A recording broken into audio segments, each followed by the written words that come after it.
আপনাদের স্বাগত জানাই বাউন্ডুলে অর্কট ট্রাভেলের নতুন একটা ট্রাভেল ভিডিওতে।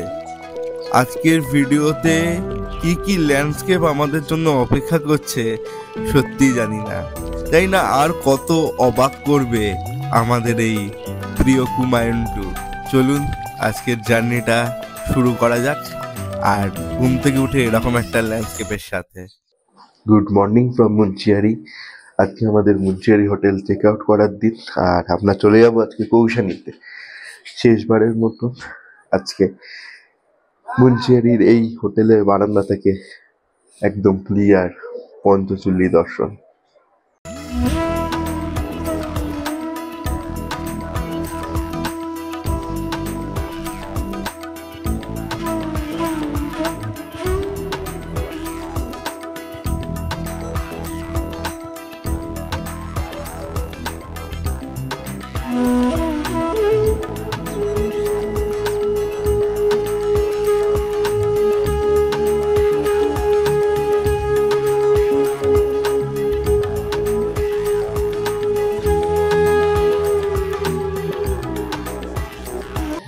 একদম রেডি, চান টান করে সকাল সকাল। এখন বাজে 7টা, আর আমরা বেরিয়ে যাব এখন কৌশানীর উদ্দেশ্যে। মুন্সিয়ারিতে সে অর্থে স্পট বলতে হয়তো কিছু নেই, কিন্তু সারাদিন আপনি যদি এখানে একা একা রাস্তা দিয়ে হাঁটেন বা ঘরে বসে আপনি যা পঞ্চচুল্লীর ভিউ পাবেন, সেটা দেখি আপনার সব স্পট ঘোরা একেবারে হয়ে যাবে। এখানে আপনার স্পট বলতে আপনার হোটেল যদি ভিউ রুম থাকে, আর এখানে আপনার স্পট বলতে সামনের পাহাড়ি রাস্তা। চলুন এবারে বেরিয়ে যাই কৌশানীর উদ্দেশ্যে, দেখি সেখানে কি প্রাকৃতিক সৌন্দর্য অপেক্ষা করছে আমাদের জন্য। বাসে মাল লোডিং হচ্ছে, অর্থাৎ ফাইনাল বেল কিন্তু পড়ে গেছে, এবার বেরোতে হবে। তাই একটা বড় নিঃশ্বাস নিয়ে দেখে নিলাম শেষবারের মতন মুন্সিয়ারিকে। সত্যি অপরূপ সুন্দর এই ল্যান্ডস্কেপটা, একবার দেখুন জাস্ট, মনে হচ্ছে তুলির টানে আঁকা। আর ওই পঞ্চচুল্লী, একে কিন্তু আমি অন্তত কোনোদিনও ভুলতে পারবো না। বাসে উঠে আমরা এগিয়ে চললাম আমাদের পরবর্তী গন্তব্যের জন্য। জানি না সেখানে কি চমক অপেক্ষা করছে আমাদের জন্য। আজকে এই যাত্রার প্রধানত মূল আকর্ষণ হচ্ছে কিন্তু চকৌরি ভিউ পয়েন্ট, যেখান থেকে অপূর্ব সুন্দর আমাদের পঞ্চচুল্লী তো দেখা যায়, তার সাথে নন্দাকোট টেম্পলের যে রেঞ্জ আছে সেটাও অসম্ভব সুন্দর দেখা যায়। দেখা যাক, যদি মেঘ না থাকে তো একটা অপূর্ব ভিউ আপনাদেরকে উপহার দিতে পারবো। আমরা কৌশানী যাওয়ার পথে একটা পাহাড়ি ছোট কালী মন্দিরে এসে দাঁড়িয়েছি। তো আমাদের একজন যিনি ম্যানেজার আছেন, তিনি বলেছেন এর একটা গল্প আছে, সেটা দর্শন করার পরে বলবে। তো সেই গল্পটা তো আমি এখন বলতে পারছি না। আগে চলুন একবার দর্শন করে নিই আমাদের মুন্সিয়ারির একটা ছোট কালী মন্দির, পাহাড়ি ছোট কালী মন্দির।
বাসে যেতে যেতে আপনাদের ওই ঘটনাটা যেটা বলবো বলেছিলাম সেটা একবার বলে দিই। যিনি এই ঘটনাটা বলেছেন তিনি তো ম্যানেজার আমাদের ট্যুরে জানেন।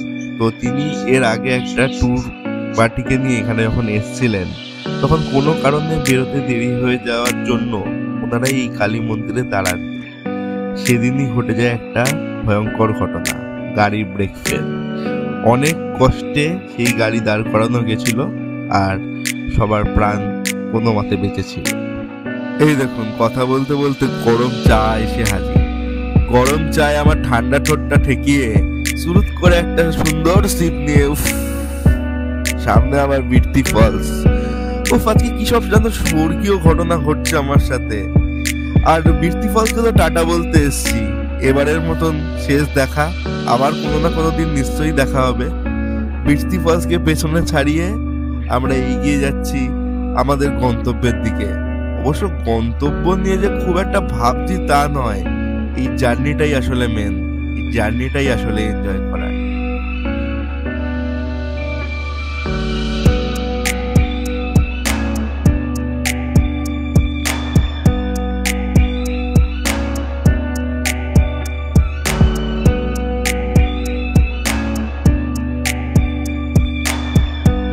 আমরা মুন্সিয়ারি থেকে কৌশানি যাওয়ার পথে চকরি বলে একটা জায়গায় এসে দাঁড়িয়েছি। এখানে KMVN এর একটা ভিউ পয়েন্ট আছে, একটা টাওয়ার করা আছে। আমি দেখাচ্ছি, আমি চড়বো এই টাওয়ারের ওপর। ওখান থেকে কেমন ভিউ পাওয়া যায় সেটা আপনাদেরকে অবশ্যই দেখাবো। চকৌরির এই KMVN এর রিসর্টের যে ভিউ পয়েন্ট আছে, সেখান থেকে কিন্তু অপূর্ব সুন্দর দেখা যাচ্ছিল আমাদের নন্দা দেবী মাউন্টেন রেঞ্জকে। তার মধ্যে যেরকম আছে আমাদের পঞ্চচল্লি, যেটা দেখেছিলাম সেই মুন্সিয়ারি থেকে, আর আছে ত্রিশূল, নন্দাগুন্ডি, চৌখাম্বা, এরকম অসংখ্য শৃঙ্গ। তো দারুণ মানে ভিউ। আপনাদেরকে চাই না ক্যামেরায় কতটা জাস্টিফাই করে আমি দেখাতে পারছি, কিন্তু নিজের চোখে না দেখলে এই জিনিস বোঝা অসম্ভব।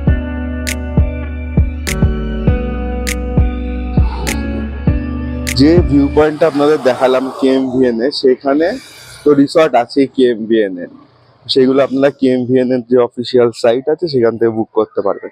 এছাড়াও কিন্তু চাকরিতে যারা থাকতে চান তাদের জন্য এখানে প্রচুর হোমস্টে এবং হোটেল আছে।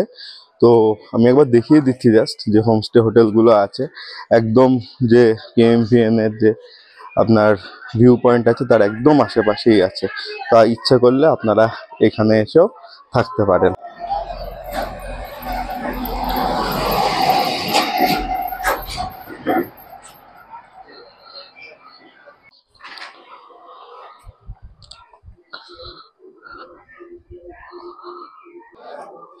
হোটেল হিমশিখর যেটা দেখালাম একদম যে KMVN এর নন্দা কোর্ট আছে তার ঠিক পাশে।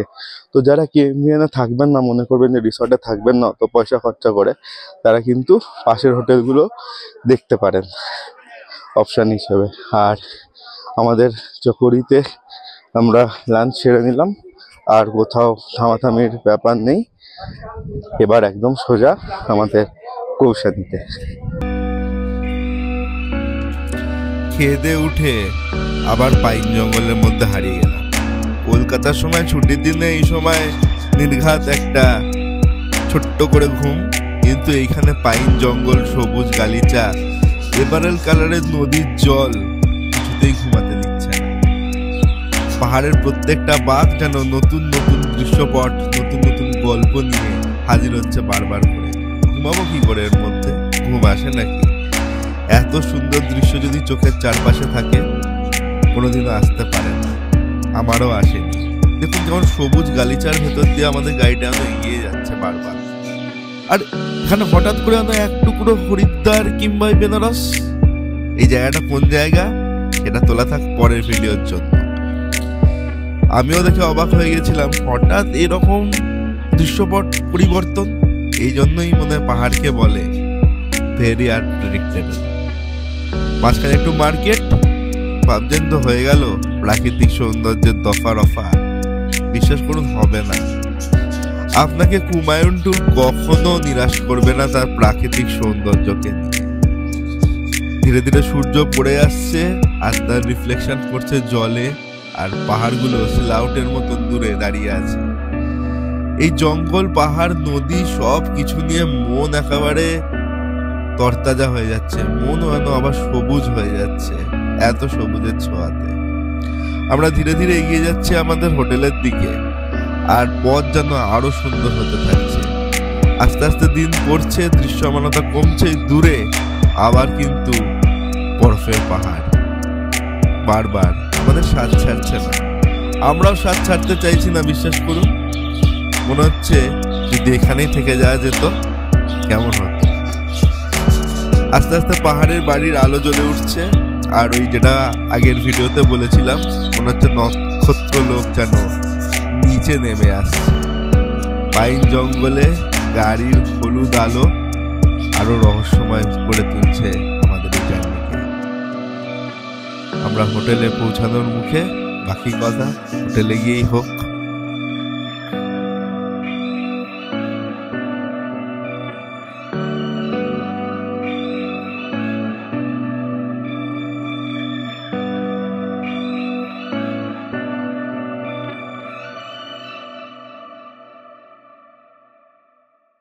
এই হোটেলটা ভিউ আমি জানি না কেমন পাওয়া যাবে, জানলা দিয়ে রাত্রির ভিউ খুবই ভালো দেখা যাচ্ছে, কিন্তু অ্যাজ এ হোটেলের রুম হিসেবে খুব একটা ভালো না। মোটামুটি আমি দেখিয়ে দিচ্ছি, একবার দেখে নিন। যা দিয়ে ঢুকেই আপনারা এখানে একটা কিং সাইজ বেড পেয়ে যাবেন, সামনেই হচ্ছে টেবিল, আর তার সামনে এই জানলা। এই জানলা দিয়ে আপনারা দেখতে পাচ্ছেন যে রাত্রির ভিউ কতটা সুন্দর দেখা যাচ্ছে। ভিউ এত ভালো এই হোটেল দিয়ে, নো ডাউট। আর এই বিছানা আপনাদের আগেই দেখালাম, বিছানার এই পাশে আছে একটা ওয়ার্ড্রপ মতন, ছোট ওয়ার্ড্রপ না ঠিক, ওই ড্রেসিং টেবিল, এবং তার পাশে সোফা, টেবিল, এই পাশে টিভি, নিচে আবার আপনারা লাগেজ রাখতে পারবেন, এই ব্যবস্থা আছে।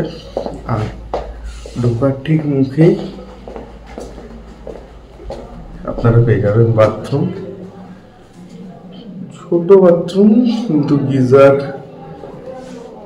বেসিন, আয়না আছে, মোটামুটি সবকিছু। এই হচ্ছে মোটামুটি রুমের চিত্র। এখন বিশ্রাম করা ছাড়া আর কোনো কাজ নেই। কালকে আবার দেখা হবে আপনাদের সাথে। পরের ভিডিওতে থাকছে আরো নতুন নতুন জায়গা আর নতুন নতুন চমক। তাই ভিডিওটা ভালো লাগলে লাইক করুন আর চ্যানেলটাকে সাবস্ক্রাইব করুন। Till then, by.